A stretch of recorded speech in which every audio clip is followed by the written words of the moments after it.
대전 지역 코로나19 확산세가 심상치 않습니다. 이틀 새 15명이 확진 판정을 받았는데 바이러스 전파력이 매우 강하다는 분석이 나오며 방역 당국의 긴장감이 고조되고 있습니다. 네, 그리고 역시 수도권 곳곳에서도 감염이 계속 이어지고 있는데요. 관련 내용들 백순영 가톨릭대 미생물학교실 교수와 함께 짚어보겠습니다. 교수님 안녕하세요. 네, 안녕하세요. 네, 오늘은 대전 지역 코로나19 감염 사례부터 좀 살펴보겠습니다. 벌써 이틀 만에 15명의 확진자가 나왔습니다. 큰 틀에서 보면 목사 부부 감염을 통한 것, 그리고 방문 판매 업체를 다닌 60대 여성을 통한 감염인데 그중에서도 60대 여성을 통한 감염, 접촉자의 감염이 벌써 12명이나 된다고 합니다. 현재 대전 지역 상황 좀 어떻게 보십니까? 예, 그러니까 이게 서울서부터 간 건지 리추에부터 간 건지는 확실하지는 않지만 결국은 다단계 방문 판매 업체의 특성상 굉장히 전파력이 강한 것으로 보여요. 그래서 결국은 서울 수도권뿐만 아니라 지금 대전에서도 이와 같은 상황이 나오기 때문에 굉장히 우려스러운 부분이 있는데 아직까지도 이 접촉자들이 다 된 것이 아니기 때문에 뭐 식당, 미용실, 점포 등 그 이외의 장소에서도 활동 범위가 있었기 때문에 앞으로 이게 얼마나 또 확산될지 굉장히 우려되는 시점이긴 합니다. 예, 대전 확진자들의 경우에는 지금 주목해서 봐야 할 게 전파력이 강하다. 왜냐하면 PCR 수치가 이제 높게 나타나면 바이러스 전파력이 약해지고 이게 PCR 값이 낮을수록 전파력이 강해진다고 하던데 이게 어떤 얘기입니까? 예, 그거는 전파력이 강하다기보다는 이 체내에 바이러스가 많은 사람들은 빠른 시간에 나올 수가 있습니다. 예. 즉 일단 우리가 CT 값이라고 그래갖고 사이클을 돌리는데 35 사이클 정도에서 나오면은 일반적으로 양성이라고 그러거든요. 근데 더 빠른 시간 안에 나온다는 거는 체내에 바이러스가 굉장히 많다는 것을 뜻하고 이것이 만약에 20 이하에서 나온다 그러면은 아주 많은 바이러스가 체내에 존재를 하는 것이죠. 그러니까 이 진단하는 시점이 어느 시점이냐에 따라 많이 다를 수가 있어요. 몸속에 체내에 바이러스가 굉장히 많은 시기에는 20 이하에 나올 수가 있고 우리가 예를 들어서 세포 배양을 해서 굉장히 많이 농축시킨다 그러면 한 10 같은 데서도 나오지만 사람 인체 안에서 그렇게까지 많을 수는 없는 상황이고 보통 20 이하의 숫자에서도 양성이 바로 나온다고 그러면은 체내에 바이러스가 많다는 것을 의미하지만 그 바이러스 하나하나가 굉장히 전파력이 더 크다 하는 것보다도 오히려 바이러스 배출량이 많기 때문에 전염은 잘 시킬 수 있는 슈퍼 전파자로서의 그 여러 가지 자격이 있다. 자격이라고 얘기하면 좀 그렇습니다만은 가능성이 높다 그렇게 얘기할 수 있습니다. 조건은 아니지만 필요 조건일 수 있다. 그런 많은 바이러스를 전파시킬 수 있는 그런 환자일 수는 있는 것이죠. 변종 의심하는 목소리도 있던데 변종까지 바라볼 단계는 아닌 건가요? 그 변종도 충분히 가능성은 있습니다. 전 세계적으로 한 5천여 개의 바이러스들이 지금까지 발견되고 있고 변이주들이요. 특히 영국에서 얘기한 걸로 봐서는 이 G 바이러스의 변이가 굉장히 미국에서 이제 발표한 내용이 있습니다. 그러니까 유럽에서 많이 확산이 유럽이나 됐었던. 미국의 동부에서 나오는 변이주 중에서 ABC 중에 C 바이러스라고 제일 나중에 변이된 바이러스들 중에 하나가 굉장히 이 돌기 단백질을 굉장히 많이 만들고 안정시키고 더 감염력이 강하다. 그런 데이터가 하나 있습니다만 아직까지는 그 변이주가 전파력이 강하다 하는 논문은 그거 하나에 불과하고 사실은 이 논리적으로는 그렇게는 보입니다. 유럽에서도 그렇고 미국 동부에서도 그렇고 우리나라에서 지금 유행하는 것도 그 타입이긴 하거든요. 그렇기 때문에 지금 중국에서도 마찬가지고요. 이 타입이 정말 그렇게 강하냐 하는 것은 아직도 학문적으로는 확실치 않지만 여러 가지 정황 정보, 역학 정보를 보면은 전파력이 더 강해진 것은 사실인 것으로 보입니다. 알겠습니다. 수도권의 확진자 상황도 좀 보겠습니다. 사실 뭐 지금 수도권 확진자가 가장 많은 상황이고 특히나 그 리츠웨이발부터 시작해서 성심 데이케이 센터 내에서도 확진자들이 좀 많이 나오고 있어요.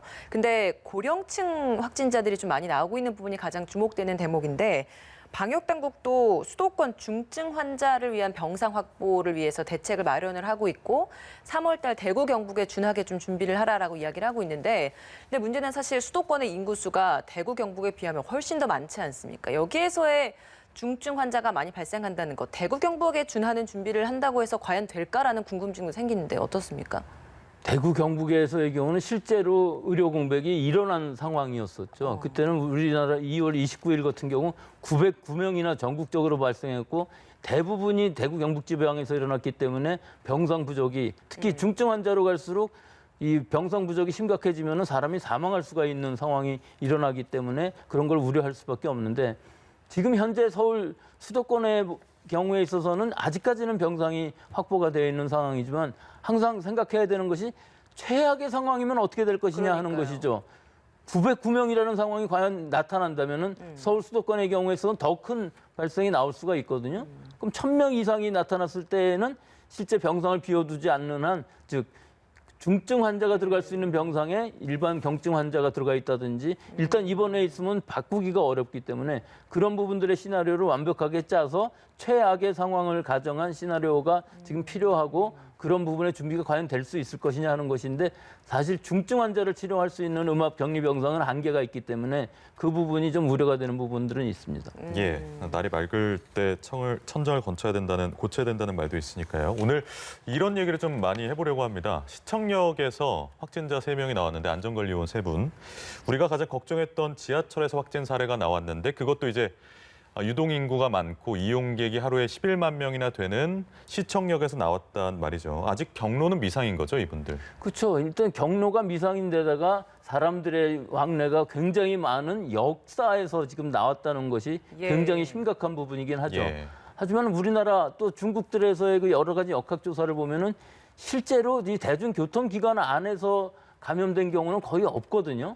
또 우리나라에서도 아직까지는 없어서 이것이 어떤 부분이 있냐면은 지금 이 상황에서 보면 굉장히 소독도 철저히 하고 뭐 역사는 좀 환기는 어려울 수 있습니다만은 이 지나가는 사람들이 전부 마스크를 쓰고 있고 예. 모든 사람들이 다 조심하고 손 씻기를 하고 있는 상황이라면은 사실은 그분들에서부터 승객으로까지 감염될 그것은 굉장히 적다고 볼 수는 있지만 이분들이 접촉할 수 있는 밀접 접촉자들은 상당히 많이 있었기 때문에 이분들의 접촉자들을 찾아서 전수조사를 하고 일반 시민들의 경우에 있어서는 그 수만 명을 다 전수조사를 할 수가 없기 때문에 혹시라도 자기가 의심이 된다 하면은 그 시간에 그 동선에 있었고 내가 의심이 된다. 뭐 증상이 없더라도 예. 그럼 자발적인 검사를 받아보는 것이 지금은 방역이지 이 방역 당국의 통제 안에 이런 대규모의 그 사람들을 집어넣을 수는 없는 그런 상황인 것으로 보입니다.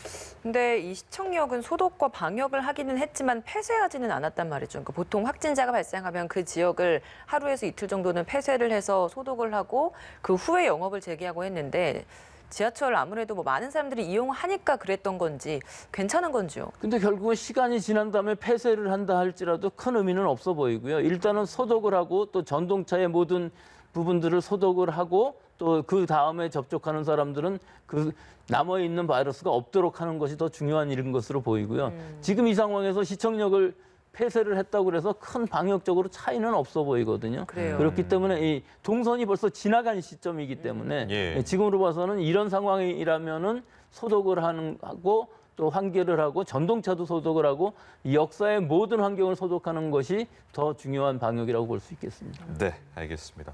사실 지하철은 다 연결이 돼 있기 때문에 만약에 폐쇄를 하면 어디까지 폐쇄를 할 거냐 이것도 좀 고민되는 부분일 것 같습니다. 부천의 한 어린이집 원장 이야기도 좀 해볼게요. 사례로 좀 짚어보겠습니다. 원감을 원장이 감염시켰고 이 원감이 자신의 딸을 감염시켰고 이 딸이 다니던 학교가 지금 폐쇄가 됐습니다. 이게 지역 감염, 간의 감염, 그리고 학교 내 감염이 이게 중첩돼서 일어나면서 규모가 좀 커지는 그런 케이스 같습니다. 그렇죠. 결국은 아직 학교 안에서의 감염까지는 없지만 가정 내에서의 감염은 막을 수가 없는 부분들이 분명히 있거든요. 즉 직장에서부터 감염이 시작해서 가정 내에서 여러 사람이 감염이 되고 이분들이 또다시 학교에 가서 감염을 시킨다면은 상당히 심각한 일이 일어날 수가 있는데 아직까지 학교에서의 2차 감염은 없다는 것이 굉장히 다행스러운 일이지만 예. 이것이 그렇게 안심할 수만은 없는 것이 지금 빨리 발견해서 다행이지 만약에 학교 내에서 감염이 일어난다 그러면 연결고리를 찾을 수 없는 무증상자에 의한 지역사회 감염이 증폭될 수 있는 이런 분위기는 분명히 있는 것이거든요. 예. 그래서 지금 현재 이 상황에서 아직까지 2차 감염은 나오지 않았지만 최대한 방역을 해서 2차 감염이 나오지 않게끔 주의를 해야 될 것 같습니다. 예, 저희가 대담을 나누는 와중에 신규 확진자 수치가 나왔습니다. 다소 수치가 많이 좀 올랐습니다. 어제 하루 동안 59명의 추가 확진자가 나왔습니다. 이로써 누적 확진자가 12,257명이 됐습니다. 59명의 신규 확진자 중에서 국내 감염 사례가 51명이고요. 해외 유입 사례가 8명인 상황입니다. 예. 지역별 수치는 아직 나오지 않았는데 지금 나왔습니다. 지금 좀 전해드리겠습니다. 서울에서 24명, 경기에서 15명, 대전에서 7명, 세종, 전북에서 각각 1명씩 신규 확진자가 나왔다고 합니다. 여전히 서울과 경기에서 가장 많은 확진자들이 나오곤 있습니다만 점점 다른 지역에서의 확진자들이 많이 나오고 있고 늘고 있다라는 점이 가장 좀 걱정스러운 부분이 아닌가 싶어요. 예, 뭐 50명이 넘어가긴 했는데 뭐 하루하루 이렇게 몇 명 차이는 큰 문제는 아니지만 예. 일단 서울 수도권에서의 환자가 상당히 증가세를 보이는 건 사실인 것 같고 또 대전에서의 이 증가세도 그러니까요. 사실은 무시하지 못할 정도로 숫자가 있는 것이기 때문에 이것을 지금 조기에 차단하지 않으면은 굉장히 걷잡을 수 없는 상황이 될 수가 있는데 실제로는 근데 우리가 감염을 알 수 없는 환자들이 지금 10% 이렇게 늘어나고 있거든요. 그러니까 이것을 어떻게 하면 선제적으로 잘 고리를 끊을 수 있는가 하는 것이 관건이긴 한데 지금 현재 우리의 방역 당국의 이 방침으로 보면은 사실은 통제가 확산 속도를 쫓아가지 못하고 있는 것이 현실이거든요. 네. 그래서 여러 가지로 이제 선제적인 취약 지역 같은 데를 검사를 먼저 하고는 있는데 아직까지도 이것들은 좀 숫자가 너무 적고 해서 좀 한계가 있는 이런 상황인 것으로 보입니다. 알겠습니다. 의왕에 있는 롯데제과 물류센터에서도 확진자가 나왔습니다만 쿠팡하고 우리가 롯데 택배까지 해서 물류센터에 대한 대대적인 점검이 있었습니다. 그래서 많이 감염이 확산되지 않은 마켓컬리나 롯데 택배 여기 보면 확산이 이렇게 2차 감염, 3차 감염 이렇게 나오지 있지는 않은 상황이라서요. 그만큼 시설별로 방역 대책을 수립하고 시행하는 게 중요하다는 게 증명이 된 것 같습니다. 일단 이 방역 책임자를 잘 만들어서 예. 그분이 여러 가지 지시를 하고 어떤 상황이 발생했을 때는 바로 폐쇄하고 또 격리하고 하는 방식에 의해서 마켓컬리하고 롯데택배가 한 명도 전염이 안 되고 끝났거든요. 예. 그러니까 이것이 일단 쿠팡에서는 굉장히 많은 152명의 환자가 발생을 했고 또 여러 가지 문제점이 있었는데 그 이후에 상당히 많이 좋아진 것 같기는 하지만 사실은 이 직장의 특수성이 있어서 마스크 쓰고 일하기도 상당히 어렵지만 지금은 다 마스크 쓰고 일하는 것으로 보이고 또 여러 가지 환경 중에서의 검체들도 잘 이 검출을 진단을 함으로 해서 이 바이러스가 많이 없다는 것을 확실하게 한 다음에 방역을 하고 있기 때문에 지금 현재로 봐서 이 물류센터에서의 확산은 그다지 염려되지는 않지만 이 지금 롯데 같은 경우도 롯데 제과의 물류센터라고 그러는데 여기서 얼마나 발생할지 우려는 되지만 지금으로 봐서는 상당히 그 확산되는 것은 제한적이라고 봅니다. 예, 마지막으로 이 질문 하나만 좀 더 드려보겠습니다. 앞서 저희가 대전 지역 코로나19 확산 관련해서 바이러스 변이 이야기를 했습니다만 해외에서 특히 베이징에서 최근에 확진자가 많이 늘고 있지 않습니까? 근데 여기에서 이제 검사를 해봤더니 연어를 손질하는 도마에서 바이러스가 검출이 됐고 때문에 연어로부터 뭔가 바이러스가 전파된 것이 아니냐, 그러니까 변종이 된 게 아니냐, 이런 이야기들도 나오고 있습니다. 교수님께서는 실제 이 가능성 어떻게 좀 보시나요?